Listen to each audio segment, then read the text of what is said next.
Thank you. Thank you. Yes, Jen Conder. I feel like I am one of the artists who has been graciously allowed an opportunity to display their work. And like you said, Grace and the Justice were one of the first ones that I have displayed in public since college, which was a very long time ago. So thank you, Elaine, and thank you to Connected for the opportunity. I feel very gracious to that. And because let's see, back in 2000, I left a lucrative job in the episodic television, and I became a stay-at-home mom and a freelance graphic designer. For 24 years, I've just been a freelance stay-at-home graphic designer. Sometimes things are crazy busy, and sometimes it's like crickets. But periodically, I would do like real art. Like I would sit down with actual paints and watercolors, even some woodworking. I love to do things with my hands, but most of my time is spent behind a computer. And then here comes 2020, the shutdowns, which as a quiet introvert, I loved that time. The whole family was able to stay home, and I developed a new passion, which was puzzles, because they're so intricate. I found that my sweet spot was like a 1,000-piece puzzle. Because it's not too small that I would be done in a couple hours, and it's not too big that I just wanted to like shove it off the table as being too overwhelming. So I loved doing these puzzles, but a year and a half later, every once in a while I was still doing these puzzles, but I'm like, oh man, is there something better that I could be doing with my time? So I went to the Lord and I was like, Lord, is there something I could do that in my spare time, because he knows what time I have, that would bring you honor? Something that I could work on a little bit at a time and go back to my real work-paying job. And by 2022, fall of 2022, I kept seeing this vision, not really a vision, but just an image in my mind of this confident lion walking down a street of gold.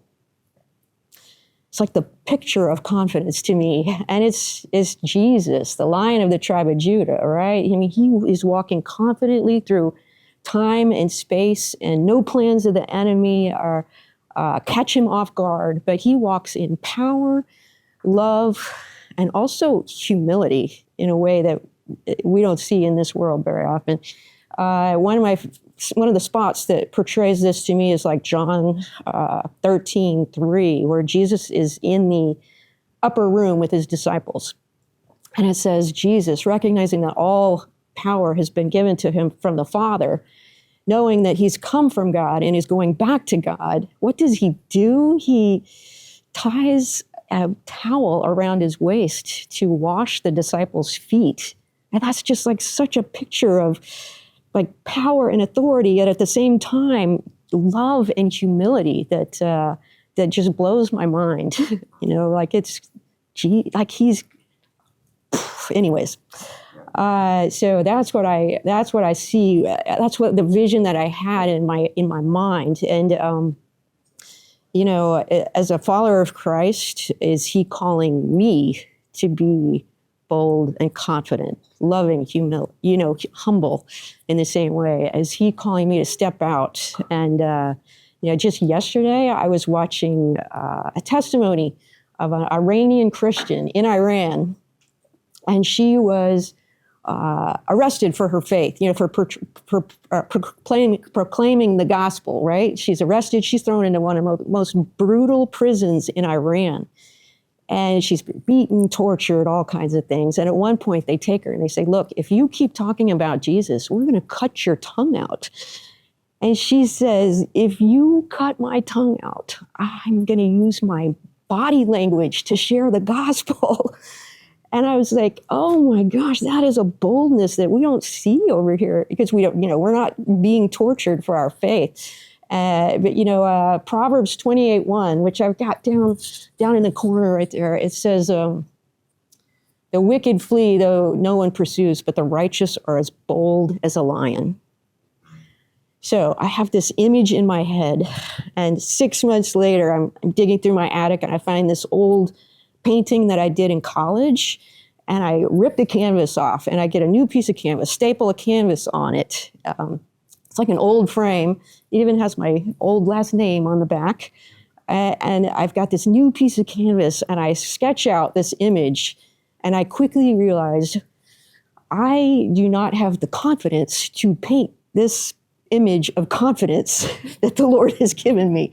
And so I set it aside for weeks, and I just have it laying up on my, laying up with this poor rendition, and I'm just walking by it all the time, and I'm like, oh, I don't think I can do that. And so I'm asking God, like, is there another way that I could put this together? Is there some other way? And I knew it had to be a street of gold. And I happened to find some old gold scrapbook paper that I had. And then I realized I've got a stack of scrapbook paper from old projects of things. And then I realized I've got tons of paper around my house. Could I use my love of puzzles to put this together like some giant 5,000 piece puzzle? And I'm like, yes, let's do it. I didn't even know if glue and paper would stick to canvas, but I tried it and it did. And so I started cutting. I found old trash bags. I found Trader Joe's grocery bags. I found flyers, junk mail, even junk mail. I took out a bunch of my old Bible study notes and started cutting and putting those in there. And when I first started, around the edges, I was like, oh my gosh, this is looking so awesome. And my pride rose up.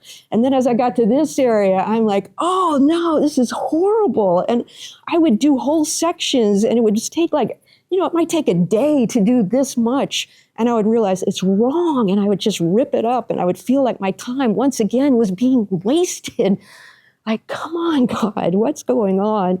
And so it was this daily process of 1,000 tiny decisions, and sometimes they would have to be ripped up and done over again. And I would walk away 1,000 times a day because, I'd have to decide, as creating your own puzzle, like what color, what texture, what layer, what has to be in front and what has to be behind. And it seemed like it was an overwhelming thing until eventually I was like, this has become an idol and I need to burn it. Like I was ready to take it outside and burn it. And I told my husband that. I was embarrassed. I was like, I think I need to just burn it. And he said, well, we're in the middle of summer and there's a burn ban, so you can't. So I put it aside again, and I went out and, I just prayed for a week. And the Lord said, go back. And so I came back to it. I think if we don't see the end product, it's so easy to just say, forget it, if we're in the middle of something. It's so easy to set something aside and walk away because we don't see the end product. But the Lord had me continue to go back to it. And so I would just work on it, a little bit of pieces at a time. And after 7 weeks, I felt like it came together and it was complete. And I was happy. I was satisfied. Great art is never finished, it's just abandoned. But I was satisfied. And, when you step back and look at it, you see the big picture. But as you get closer to it, you're going to see like the thousands of tiny decisions that I made. You're going to see, my Bible study notes. You're going to see Jesus. You're going to see a butterfly, the sign of, new life. You're going to find some of my favorite verses, some of the even songs that I wrote, pieces of songs that I wrote, all mixed in. And you're going to see the thousands of pieces that came together to create this whole. And I'm thinking, is that like us? Like if you stand back, you're going to see the big picture. But as you get closer, you are going to see the thousands of tiny choices that we've made throughout our lives. You're going to see, the mistakes we've made, the scars that were left. You're going to see the songs we've listened to. You're going to see every word that somebody has spoken over us, the layers of people and interactions that we've had throughout our life. In fact, I heard that even a quiet introvert like myself is going to affect 10,000 people in their lifetime. So you're having an effect on me. I'm having, an impact on you. And each one of us is part of this beautiful picture that God is making of our lives. And we think maybe even making a puzzle might be wasted time, but God does not waste anything. And so being able to take this pile of what seemed like it was trash. I mean, it was just pieces of paper that was destined for the garbage bin. And if he could use me to create something like this, how much more could he do with a life that is placed into his hands and make something worth being put on display? So that's kind of my story behind this. And he comes gently, like he's a lion that comes gently to all who will receive him. And just, the more I let him have those control or just influence over those thousands of tiny decisions I make a day, the more beautiful the big picture becomes.